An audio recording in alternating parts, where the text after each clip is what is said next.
Guy, well, first of all, I need to that money now water because I haven't got there. Who knows? We go come get there.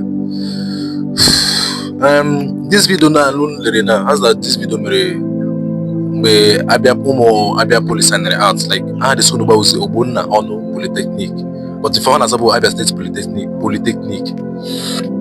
So my sign out. I'm based on information them with the how I'm say that the lady signed her out.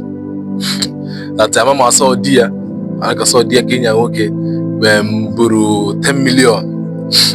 Man may go no do 10 million or 5 million. Man maybe a mom 5 million or 10 million cake. So the man buru 10 million there. Put it again at the signing out there, she's signing her out. Well, how working with the sense? I don't understand. Nigga, no need what if the man's got again at school?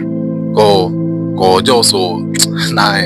But I don't know. I don't know when we this same this video because I didn't even get confused. I brought to just so go to this.